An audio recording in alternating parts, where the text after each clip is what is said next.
দিয়ে একটি নাস্তা।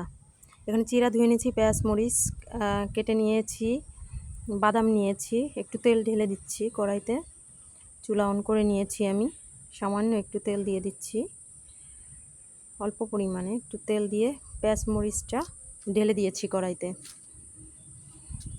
এবার এটা তেলে ভেজে নিব আমি।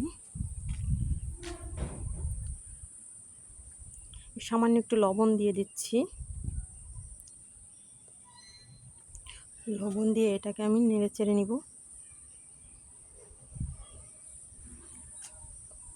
নাড়িয়ে নিচ্ছি, পেঁয়াজ মরিচটাকে ভেজে নেব আমি। পেঁয়াজ মরিচটা ভেজে নিচ্ছি আমি, তেলের উপরে পেঁয়াজ মরিচটা ভেজে নিচ্ছি। এবার বাদামটা দিয়ে দিচ্ছি,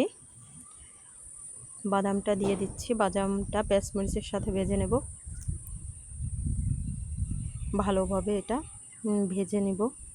আমি চুলার আঁচটা একটু কমিয়ে দিচ্ছি যাতে বাদামটা পুড়ে না যায়। এবার আমি চিড়াগুলো ঢেলে দিচ্ছি এর ভিতরে।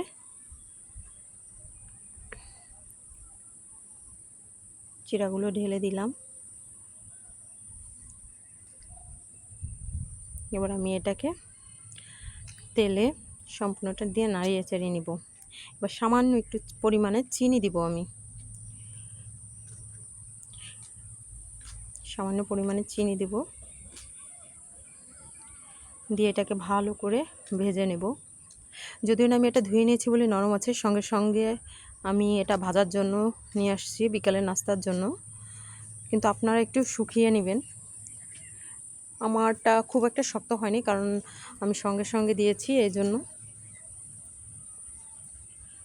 আমার তৈরি হয়ে গেল।